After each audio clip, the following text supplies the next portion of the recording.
Welcome to the intro video on creating a multi-complex boat hull shape using Loft. This is the end result of what we're going to be creating in this group of videos. Something that you can design, create, save it as an STL, machine it out, or 3D print it. One really important thing about you before you start using these video tutorials is that you just press the sketch button and then any of these particular um, construction planes, and make sure before you get started that you come over here to the sketch palette and make sure that you've selected 3D sketch.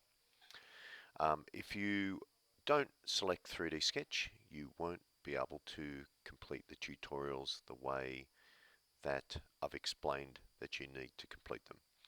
Just a little introduction before you get started in the videos. I hope you enjoy them.